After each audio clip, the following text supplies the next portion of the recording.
to Next Toppers. My name is Tapur Omar, your chemistry educator, and आज हम पढ़ने वाले हैं rapid revision of chapter 2 which is structure of an atom. अगर आपको ये चैप्टर बहुत डिटेल में पढ़ना है तो इसी चैनल में आपको इस चैप्टर का वन शॉट मिल जाएगा जो कि मैंने अराउंड 3.5-4 घंटे के आसपास कवर किया है। लेकिन अगर आपको इस चैप्टर को रैपिड खत्म करना है क्योंकि आपका एग्जाम कुछ घंटे, कुछ मिनट या कुछ दिन बाद है, so you can continue with this video. Let's get started with structure of an atom. तो बहुत कम समय हमारे पास और उसमें हमको पूरे चैप्टर की एक क्विक समरी लेनी है। चलो समझते हैं। सबसे पहले स्ट्रक्चर ऑफ एन एटम में डिस्कवरीज को जानते हैं। सबसे पहला पार्टिकल जो डिस्कवर हुआ था, सब एटॉमिक पार्टिकल, वो था हमारा इलेक्ट्रॉन। ठीक है, लेकिन इलेक्ट्रॉन की डिस्कवरी के पहले भी क्या हुआ था? कैथोड रेज देखी गई थी। ठीक है, फिर उसके बाद इलेक्ट्रॉन्स की डिस्कवरी हुई। तो कैथोड रेज में बेसिकली पूरा एक ग्लास ट्यूब रखा गया, पूरा सेटअप लगाया गया, जिंक सल्फाइड की फॉइल रखी गई जिसपे पार्टिकल हिट करेगा तो वो ग्लो करेगा। कैथोड के साइड ये प्लेट लगी। ठीक है, 2 रॉड्स लगाई गई, एक पॉजिटिव एक नेगेटिव, और दोनों को कनेक्ट कर दिया गया। ठीक है, अब यहां पे बेसिकली पूरा सेटअप हुआ, सारी चीजें हुई एंड हमें पॉजिटिव रॉड से नेगेटिव रॉड की तरफ कुछ रेज निकलती हुई दिखी जिनका नाम रखा गया कैथोड रेज। ठीक है, तो एक जर्मन फिजिसिस्ट थे। ठीक है, कौन थे? जर्मन फिजिसिस्ट थे विच इज जॉन हिटटॉर्फ, जिन्होंने इसके बारे में बेसिकली बताया था। ठीक है, लेकिन उसके बाद कैथोड रेज को बहुत ज्यादा साइंटिस्ट ने समझा एंड वहां से क्या हुआ, वहां से फिर जे थॉमसन ने बोला कि इससे ये जो रेज हैं ये किसी पार्टिकल की वजह से निकल रही होंगी, है ना, कोई पार्टिकल होगा इसमें। तो ये जो नेगेटिव पार्टिकल है इसको नाम दिया गया इलेक्ट्रॉन। तो इलेक्ट्रॉन की डिस्कवरी की हमारे जे थॉमसन ने। इलेक्ट्रॉन की डिस्कवरी किसने करी? जे थॉमसन ने। ठीक है, देन हमारी कैथोड रेज हो गई। अच्छा, कैथोड रेज की तरह ही दूसरी रेज देखी गई जिनको बोला गया कैनाल रेज, जिसको यूजीन गोल्डस्टीन ने स्टडी किया था। इन्होंने क्या किया? सिमिलर सेटअप में ऑपोजिट साइड जिंक सल्फाइड की फॉइल लगाई, थोड़ा सा चेंजेस किए एंड इन्होंने देखा कि नेगेटिव रॉड से पॉजिटिव की तरफ आपकी रेज निकलती हुई दिख रही है। इस एनोड रेज का नाम रख दिया गया कैनाल रेज, क्योंकि कैनाल की तरह निकल रही थी परफोरेटेड ट्यूब से। ठीक है, अच्छा, तो इलेक्ट्रॉन की डिस्कवरी हो गई। अच्छा, कैनाल रेज से आया प्रोटॉन। अब बहुत लोगों को लगता है कि प्रोटॉन्स की डिस्कवरी करी थी यूजीन गोल्डस्टीन ने, बट एक्चुअली प्रोटॉन की डिस्कवरी करी थी रदरफोर्ड ने। ठीक है, तो प्रोटॉन की डिस्कवरी जो की गई है वो रदरफोर्ड के थ्रू हुई थी। एंड देन न्यूट्रॉन यानी कि न्यूट्रल पार्टिकल की डिस्कवरी हुई जो कि हमारा जेम्स कैडविक ने करी थी। ठीक है, अच्छा, न्यूट्रॉन पे न्यूट्रल चार्ज होता है यानी कि कोई चार्ज नहीं होता, जीरो चार्ज। इलेक्ट्रॉन पे -1 एंड प्रोटॉन पे प्लस। अच्छा, इस चार्ज को आप कैसे बोलते हो कि प्रोटॉन पे कितना है? 1.6 प्लस का इंटू 10⁻⁻19 कूलम।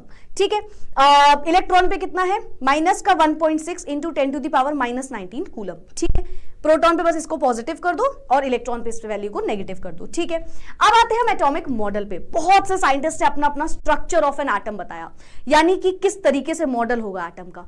तो सबसे पहले स्ट्रक्चर हमें बताने के लिए आए हमारे पास जॉन डाल्टन 1808 में।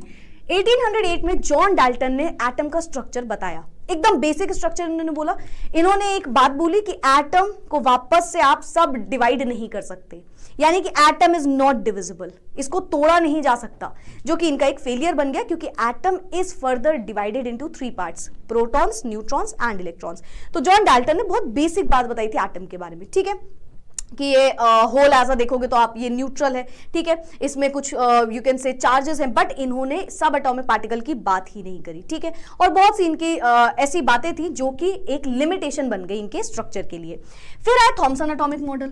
थॉमसन ने बोला कि भाई structure of an atom simple है, एक वाटरमेलन की तरह है, जिसमें जो स्फेयर है पूरा रेड वाला स्फेयर वो पॉजिटिव है एंड जो बीज हैं, जो सीड्स हैं उस वाटरमेलन में, वो कहीं ना कहीं नेगेटिवली चार्ज्ड पार्टिकल हैं। ठीक है, या आप इसको एक प्लम पुडिंग मॉडल की तरह भी बोल सकते हो। ठीक है, तो इनके अकॉर्डिंग ये था, लेकिन अगेन ये मॉडल भी फेल रह गया क्योंकि अगर ऐसा होता, अच्छा, जे थॉमसन ने जो बोला, उन्होंने बोला कि Z = P = E, यानी कि ये जो हमारा एटॉमिक नंबर है इसके अकॉर्डिंग इन्होंने बात करी। इन्होंने बोला जितना पॉजिटिव चार्ज है उतना ही नेगेटिव चार्ज है, बस इतना सा डिफरेंस है कि जो पॉजिटिव है वो फैला हुआ है एंड जो नेगेटिव है वो बीच बीच में पड़ा हुआ है, एम्बेडेड है उसमें। ठीक है, तो ये जे थॉमसन के अकॉर्डिंग था, बट अगेन ये चीज भी फेल कर गई क्योंकि ऐसे अगर पॉजिटिव नेगेटिव एक ही साथ बैठे हुए हैं तो कहीं ना कहीं तो वो एटम न्यूट्रल रहा ही नहीं, तो ये डिस्कवरी भी, ये वाला मॉडल भी गलत था। नेक्स्ट है रदरफोर्ड गोल्ड फॉइल एक्सपेरिमेंट। एक बहुत अच्छा एक्सपेरिमेंट की तरह माना जाता है एंड इस एक्सपेरिमेंट से एक अच्छी डिस्कवरी हुई जो कि हुई हमारे न्यूक्लियस की। ठीक है, तो इन्होंने क्या किया, एक गोल्ड की फॉइल लगाई एंड एक अल्फा पार्टिकल को लिया। अल्फा पार्टिकल को जब हम उस गोल्ड फॉइल में हिट कर रहे हैं तो अगेन पीछे जिंक सल्फाइड की फॉइल लगा दी गई, तो हमें देखने को मिल रहा है कि most of the alpha particle उस गोल्ड फॉइल को चीरते हुए बाहर निकल रहे हैं, यानी कि they went straight through the foil. ठीक है, तो इससे हमें पता चला कि एज अ होल एटम में कोई पार्टिकल बीच में नहीं बैठा है, इट इज एम्प्टी। कुछ ऐसे पार्टिकल्स थे तो थोड़े से एंगल से डेविएट हो रहे थे, तो यहां से हमें यह कंक्लूजन मिला कि यहां पे कुछ ना कुछ पॉजिटिव चार्ज बैठा हुआ है। 1 in a million, मतलब बहुत सारे लाखों में से एक अल्फा पार्टिकल ऐसा भी था जो पूरी तरीके से वापस आ रहा था। एंड इससे कंक्लूजन ये निकलता है कि एटम के सेंटर में बहुत छोटी सी जगह पे मास है और वो मास उस पूरे एटम का मास लेके बैठा हुआ है, एंड जिसको ऑफकोर्स आप न्यूक्लियस की डिस्कवरी भी कहते हो। तो ये था इनका मॉडल। बट अगेन ये भी कहीं ना कहीं बता नहीं पाए कि किस तरीके से एटम जो है वो न्यूट्रल है, वो स्टेबल है, इसके बारे में वो नहीं बता पाए। नेक्स्ट आते हैं हमारे Niels Bohr in 1912। And Niels Bohr ने बोला कि जो एटम है, एटम में जो इलेक्ट्रॉन्स की बात कर रहे हो ना, अच्छा आप सोच रहे हो रदरफोर्ड में मैम क्या कमी रह गई इनके स्ट्रक्चर ऑफ एन एटम में, तो इन्होंने कहीं ना कहीं स्टेबिलिटी नहीं बताई। ठीक है, लेकिन ये चीज हमें बोहर मॉडल में पता चलती है। वो बोलते हैं कि इलेक्ट्रॉन रिवॉल्व कर रहा है अराउंड द शेल, लेकिन स्पेसिफिक शेल में है इलेक्ट्रॉन एनर्जी के हिसाब से। ठीक है, जो इलेक्ट्रॉन जिस शेल में है उससे उसकी एनर्जी, जैसे वाइब मैच होती है ना, वैसे एनर्जी मैच हो रही होगी तभी वो उसमें रिवॉल्व कर रहा होगा। ठीक है, तो ये हमारे बोहर मॉडल ऑफ एटम में बोला गया। ठीक है, इन्होंने बोला electron revolves only in those fixed orbit for which their angular momentum is equals to integral multiple of h/2π। नहीं समझ में आया? इन्होंने बोला L is equals to NH/2π। ठीक है, where L is angular momentum, जो कि होता है mass into velocity into radius. तो इनके अकॉर्डिंग ये जो मोमेंटम है, ये जो L है एंगुलर मोमेंटम, ये बराबर होगा NH/2π के, और इलेक्ट्रॉन उसी ऑर्बिट में होगा जिससे उसकी एनर्जी मैच कर रही है। फिक्स्ड शेल में होगा इलेक्ट्रॉन, कहीं भी नहीं घूम रहा होगा। ठीक है, रदरफोर्ड ने बोला इलेक्ट्रॉन बाहर घूम रहा है, लेकिन कहां पे? वो फिक्स्ड ऑर्बिट में घूम रहा है। ठीक है, जैसे हम बोलते हैं ना K में जाएगा पहले इलेक्ट्रॉन, फिर L में, फिर M में, तो इस तरीके से फिक्स्ड ऑर्बिट होती है। एंड देन ऑफ कोर्स आखिरी में क्वांटम मॉडल आया जिसको हम समझेंगे आगे। देन आते हैं हमारे कुछ important topics. Number 1 atomic number, Z से डिनोट करते हो। ये होता क्या है? जितने भी प्रोटॉन और इलेक्ट्रॉन है उसे आप बोलते हो एटॉमिक नंबर। मास नंबर क्या होता है? जितने भी नंबर ऑफ प्रोटॉन है उसमें नंबर ऑफ न्यूट्रॉन्स को जोड़ दो। आइसोटोप्स क्या होते हैं? ऐसे एलिमेंट्स जिनका एटॉमिक नंबर सेम होगा बट जब हम इनका मास नंबर निकालेंगे तो वो डिफरेंट आएगा। आइसोबार्स क्या होते हैं? ऐसे एलिमेंट्स जिनका एटॉमिक नंबर डिफरेंट होगा बस मास नंबर सेम आएगा। आइसोटोन्स क्या होते हैं? ऐसे एलिमेंट्स जिनका एटॉमिक नंबर, मास नंबर सब डिफरेंट है बट जब आप नंबर ऑफ न्यूट्रॉन्स निकालोगे तो वो सेम आएंगे। आइसो इलेक्ट्रॉनिक स्पीशीज क्या होती हैं? जिनमें इक्वल नंबर ऑफ इलेक्ट्रॉन्स पाए जाते हैं। ठीक है, आगे बढ़ते हैं। Emission and absorption spectra. दो टाइप के स्पेक्ट्रम होते हैं, एमिशन एंड एब्जॉर्प्शन। सिंपल शब्दों में अगर बोले तो एब्जॉर्प्शन स्पेक्ट्रम में क्या होता है? उसमें कुछ कलर्स एब्जॉर्ब हो जाते हैं। सारे कलर्स दिख रहे हैं विबग्योर के जैसे, है ना, violet, indigo, blue, green, red, yellow, सब कलर्स दिख रहे हैं, बस कुछ कलर्स में ब्लैक लाइन आ गई तो वो एब्जॉर्प्शन स्पेक्ट्रा होता है। एमिशन स्पेक्ट्रम में पूरा ब्लैक होता है और कुछ ही कलर्स दिख रहे होते हैं तो वो अपना एमिशन स्पेक्ट्रम होता है। ठीक है, नाउ अच्छा ये कलर्स आते कहां से हैं? क्यों आ रहे होंगे कलर्स? जब इलेक्ट्रॉन एक्साइटेड स्टेट में या फिर डी एक्साइटेड स्टेट में जाता है तो वो कुछ एनर्जी रिलीज करता है या फिर एब्जॉर्ब करता है, तो स्पेसिफिक एनर्जी का ये जो कलर है इसी की बात यहां पे आप करते हो। ठीक है, अगर इलेक्ट्रॉन किसी भी शेल में से फर्स्ट शेल में आके गिर रहा है तो आप उसको बोलते हो कि वो लाइमन सीरीज है। अगर कहीं से भी सेकंड शेल में गिर रहा है आप बोलते हो बाल्मर सीरीज है। बाल्मर सीरीज विजिबल रेंज में आती है, विबग्योर यहां पे लाया करता है जो हम देख सकते हैं। लाइमन सीरीज में अल्ट्रावायलेट रेडिएशंस होती हैं। एंड अगर इलेक्ट्रॉन कहीं से भी थर्ड शेल में आके गिरेगा तो आप क्या बोलोगे? Lyman, Balmer, Paschen series. ठीक है, फिर ब्रैकेट सीरीज, फिर फंड सीरीज। इलेक्ट्रॉन कहां से आके कहां पे गिर रहा है उसके हिसाब से साइंटिस्ट के बेसिस पे ये नाम रखे गए थे। Lyman series ultraviolet radiation show करता है, बाल्मर हमें दिखती है यानी कि विजिबल रेंज, बाकी सब इंफ्रारेड रेज शो करती हैं। ठीक है, तो वो रेडिएशंस भी आपको नहीं दिखती। ब्लैक बॉडी रेडिएशन क्या होते हैं? अभी अभी हमने देखा कि कुछ रेडिएशंस निकलती हैं। अगर कोई ऐसी बॉडी है, आइडियल बॉडी, जो सारे टाइप की सारी फ्रीक्वेंसी की रेडिएशन को एब्जॉर्ब कर सकता है या फिर सारी फ्रीक्वेंसी की रेडिएशंस को एमिट कर सकता है, तो उस बॉडी को आप बोलते हो ब्लैक बॉडी, जो कि in nature, in reality present कभी नहीं होता। ठीक है, नेक्स्ट आता है हमारे पास डी ब्रोई हाइपोथेसिस। ठीक है, नाउ एल्बर्ट आइंस्टाइन ने बोला कि जो लाइट होती है वो एक वेव नेचर की होती है, बट उन्होंने लाइट का पार्टिकल नेचर शो किया फोटोन के हेल्प से, जो कि आपने फिजिक्स में पढ़ा होगा। तो डी ब्रोई ने बोला कि अगर लाइट वेव होके पार्टिकल हो सकता है तो क्या इलेक्ट्रॉन पार्टिकल होके वेव हो सकता है? तो बस इसी पे इन्होंने बात करी। इन्होंने बोला कोई भी मूविंग पार्टिकल जो है वो कहीं ना कहीं बिहेव करेगा एक वेव की तरह और एक पार्टिकल की तरह सेम टाइम पे। तो इनके अकॉर्डिंग इन्होंने उसकी वेवलेंथ भी दी, जो कि आती है h/m/v, या आप इसे बोलते हैं h/p, where h is Planck constant which is 6.626 × 10⁻34। ठीक है, तो इन्होंने वेवलेंथ दे दी। डेविसन एंड जर्मर ने इस चीज को प्रूव भी किया, ये बात सच भी निकली। ठीक है, आगे बढ़ते हैं। हीजनबर्ग का अनसर्टेनिटी प्रिंसिपल।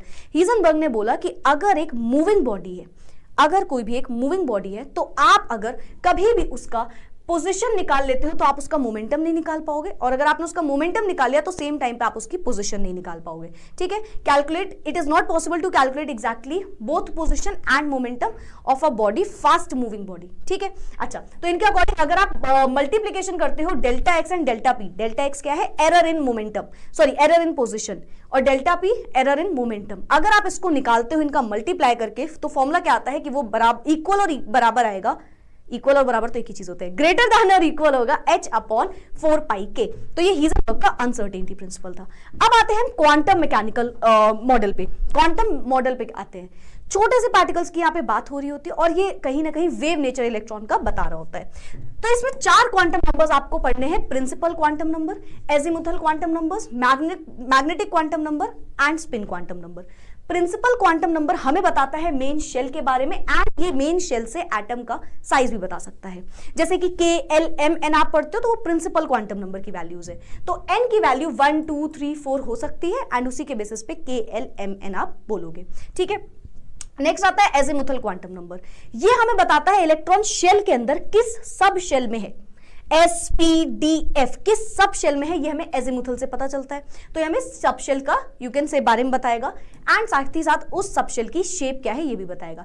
S को आप बोलते हो स्फेरिकल शेप, P को आप बोलते हो डम्बल शेप, D को आप बोलते हो डबल डम्बल, एंड F को आप बोलते हो कि यह कॉम्प्लेक्स स्ट्रक्चर होता है उसका। ठीक है, L की जो वैल्यू है वो N से कम होती है। ठीक है, और कितनी बड़ी हो सकती है? N-1 तक जा सकती है। अगर N की वैल्यू 1 है तो L की वैल्यू 0 होती है। ठीक है, अगर N की वैल्यू 2 है तो L की वैल्यू 0,1 होती है। इस तरीके से L की वैल्यू होती है। नेक्स्ट आता है हमारा मैग्नेटिक क्वांटम नंबर। ये क्वांटम नंबर हमें क्या बताता है? ये क्वांटम नंबर हमें बताता है कि उस सबशेल के अंदर, शेल के अंदर जो सबशेल है उस सबशेल के अंदर कितनी ऑर्बिटल्स हैं, कितनी ऑर्बिटल्स हैं। शेल के अंदर सबशेल होती है, सबशेल के अंदर ऑर्बिटल होती है, ऑर्बिटल के अंदर कहीं ना कहीं इलेक्ट्रॉन के होने की प्रोबेबिलिटी होती है।